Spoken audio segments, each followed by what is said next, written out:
অনুমতি নেয়ার শিষ্টাচারিতা। মহান আল্লাহ তাআলা বলেন, হে ঈমানদারগণ, তোমরা যখন নিজেদের গৃহ ব্যতীত অন্যের গৃহে প্রবেশ করবে তখন তাদের থেকে অনুমতি নিয়ে প্রবেশ করবে, তাদেরকে সালাম দেবে, এবং এটাই তোমাদের জন্য হচ্ছে কল্যাণকর যদি তোমরা উপদেশ গ্রহণ করো। মহান আল্লাহ তাআলার অফুরন্ত একরাম হচ্ছে বান্দার জন্য, তিনি অনুমতি নেওয়ার বিধান চালু করেছেন এবং একজন বান্দার প্রাইভেসি, গোপনীয়তা এবং সম্মানের হেফাজতের ব্যাপারে গুরুত্ব আরোপ করেছেন।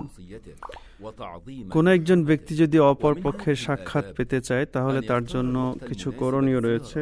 প্রথম যে করণীয় সেটা হচ্ছে উপযুক্ত সময় নির্ধারণ করা, এমন সময় নির্বাচন না করা যে সময় সে ব্যস্ত থাকতে পারে। দ্বিতীয়ত হচ্ছে তার কাছ থেকে 3 বার অনুমতি চাওয়া এবং 3 বারের বেশি অনুমতি না চাওয়া। তৃতীয়ত হচ্ছে প্রত্যেক অনুমতির পেছনে একবার অনুমতি চেয়ে কিছুক্ষণ অপেক্ষা করবে, পরবর্তীতে আবার অনুমতি চাইবে। এবং কোনো ব্যক্তি যদি তার ঘরের সামনে থাকে একেবারে দরজার মুখোমুখি হয়ে দাঁড়াবে না, বরং ডানে অথবা বামে একটু হেলে তারপরে দাঁড়াবে। এবং কোনো ব্যক্তির বাড়িতে যেয়ে তার সুন্দর নামে তাকে পরিচয় দেবে যে আমি অমুক এসেছি, আপনার সাক্ষাৎ চাই। এবং কোনো কারণে যদি মালিক বা ঘরের অধিবাসীরা বিরক্ত প্রকাশ করে, সে যদি বুঝতে পারে তাহলে সে ঘরে অবশ্যই প্রবেশ করবে না, চলে আসবে। এবং যদি অনুমতি পাওয়া যায় তাহলে সে ঘরের অধিবাসীদেরকে সালাম দিয়ে ঘরে প্রবেশ করবে।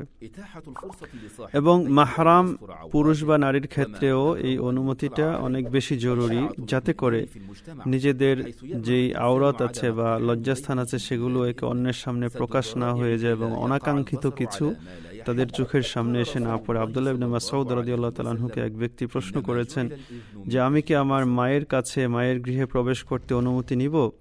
তখন তিনি বলেছেন যে প্রতিটি মুহূর্তে তুমি তাকে দেখতে পছন্দ করবে না, অর্থাৎ মা এমন অবস্থায় থাকতে পারে যে অবস্থায় তুমি তাকে দেখতে পছন্দ করবে না, কাজেই অনুমতি নেও যাতে মা একটু সতর্ক হতে পারে।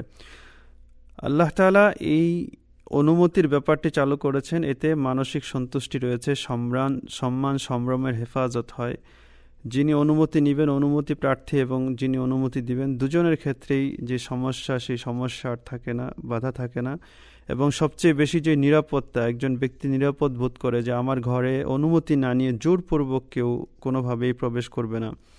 এবং আরও একটা যে বিষয় সেটা হচ্ছে এমন কিছু দেখতে চোখের সামনে পড়বে না যেটা একজন ব্যক্তি দেখতে অপছন্দ করে, বা যে ব্যক্তি জিনিস দেখবে ওই ব্যক্তিটা পছন্দ করে যে কেউ আমার এটা দেখুক। আল্লাহ রাসূল সাল্লাল্লাহু আলাইহি সাল্লাম বলেছেন মানুষের চোখের হেফাজতের জন্যই অনুমতির ব্যবস্থা করা হয়েছে। আল্লাহু আ'লাম।